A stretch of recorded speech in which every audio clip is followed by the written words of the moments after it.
السلام علیکم ویورز، آج ہم بنا رہے ہیں باداموں کی اور ڈرائی فروٹس کی مکس کھیر، اور اس میں ہم نے جو اجزاء استعمال کیے ہیں ان سب کی برابر مقدار ہم نے لی ہے 50 گرام، اور جو اجزاء ہیں ان کی تفصیل کچھ ایسے ہے کہ ہم نے 50 گرام اس میں لیے ہیں 4 مگز، جو کہ پنساری کی دکان سے یا کریانے وغیرہ کے اسٹور سے آرام سے مل جاتے ہیں بآسانی، اور اس کے ساتھ 50 گرام ہم نے لیے ہیں بادام، 50 گرام ہم نے لیا ہے اس میں کاجو، 50 گرام اخروٹ اور 50 گرام پستہ۔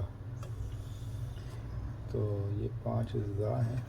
4 مگز، کاجو، بادام، اخروٹ اور پستہ۔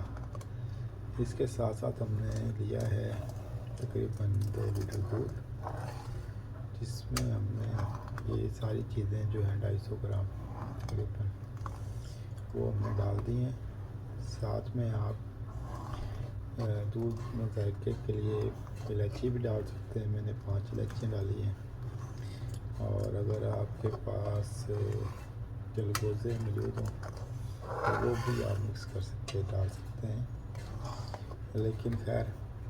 جو 5 اجزاء ہمارے مین ہیں وہ ہم نے استعمال کیے ہیں ان میں، اور اس کو ابھی ہم دھیمی آنچ پہ پکا رہے ہیں۔ اور اس کھیر کو بنانے کا مقصد جو ہے وہ یہ ہے کہ اگر آپ ڈائبیٹک ہیں اور آپ کی نظر کمزور ہو رہی ہے، یا پھر آپ کے گھر میں کوئی ایسا ہے بچہ جس کی نظر بہت جلدی کمزور ہو رہی ہے، اور آپ چاہتے ہیں کہ نظر اسی جگہ پہ ٹھہر جائے جو بھی اس کی آنکھ کا نمبر ہو، یا عینوں سے چھٹکارا حاصل ہو جائے، تو اس کے لیے یہ آزمودہ نسخہ ہے، یہ آپ کو بنانا چاہیے عام طور پہ بھی گھر میں۔ اس کا کیونکہ نقصان کوئی نہیں ہے، سب کو فائدہ ہوگا۔ تو یہ اجزاء ہیں ہم نے لیے سارے، باقی پکانے کا طریقہ کار جو ہے وہ بالکل کھیر جیسا ہی ہے۔ آپ دودھ کو 1-2 ابالے دے لیں، اس میں چیزیں مکس کر کے ڈال دیں، ثابت نہیں ڈالنی، ان کو آپ نے پیس لینا ہے یا گرائنڈر کر لیں۔ اس کے بعد بس دھیمی آنچ پہ اس کو پکاتے رہیں جب تک کہ اس کھیر کی شکل اختیار نہ کر لے، دودھ جو ہے کم سے کم نہ ہو جائے اور اس میں گاڑھا پن آ جائے۔ جیسے وہ صورت آپ دیکھیں کہ آپ کو لگے کھیر تیار ہو چکی ہے، تو آپ اس کو اتار لیں اور کسی برتن میں ڈال کے رکھ لیں، اور روزانہ آپ نے تقریباً 2-3 چمچ جو ہیں وہ کھانے ہیں۔ اس کو آپ اس طرح استعمال کریں، انشاءاللہ کچھ دنوں کے استعمال کے بعد آپ کو اس کا اثر اور فائدہ محسوس ہوگا۔ باقی ان چیزوں کا نقصان کوئی نہیں ہے۔ اگر آپ گلائسیمک انڈیکس دیکھیں ان کا، یا گلائسیمک لوڈ دیکھیں، یا ان کی نیوٹریشن ویلیو دیکھیں، تو آپ کے لیے صحت مند غذا ہے یہ۔ اس کو آپ پری بریک فاسٹ یا پری میل بھی استعمال کر سکتے ہیں۔ جب آپ کو بھوک کا احساس ہو اور آپ کھانا نہ کھانا چاہیں تو تب بھی آپ 1-2 چمچ اس کے کھا لیں، تو آپ کا بھوک کا احساس ختم ہو جائے گا اور آپ بہتر محسوس کریں گے۔ تو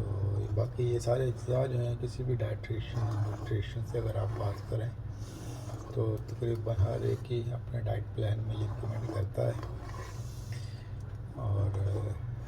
یہ چیز کھانے کے لیے اچھی ہے، آپ کو کھانی چاہیے اور اپنی ڈائٹ میں شامل رکھنی چاہیے، چاہے آپ ڈائبیٹک ہوں یا آپ ویٹ کنٹرول کر رہے ہوں، اپنی ہیلتھ سے مینٹین کر رہے ہوں۔ تمام صورتوں میں یہ چیز جو ہے آپ کے لیے، یہ ریسپی جو ہے یہ آپ کے لیے صحت مند غذا ہے۔ اور ابھی اس کی جو ہے شکل آپ کے سامنے نظر آنی شروع ہوگی، اس میں باداموں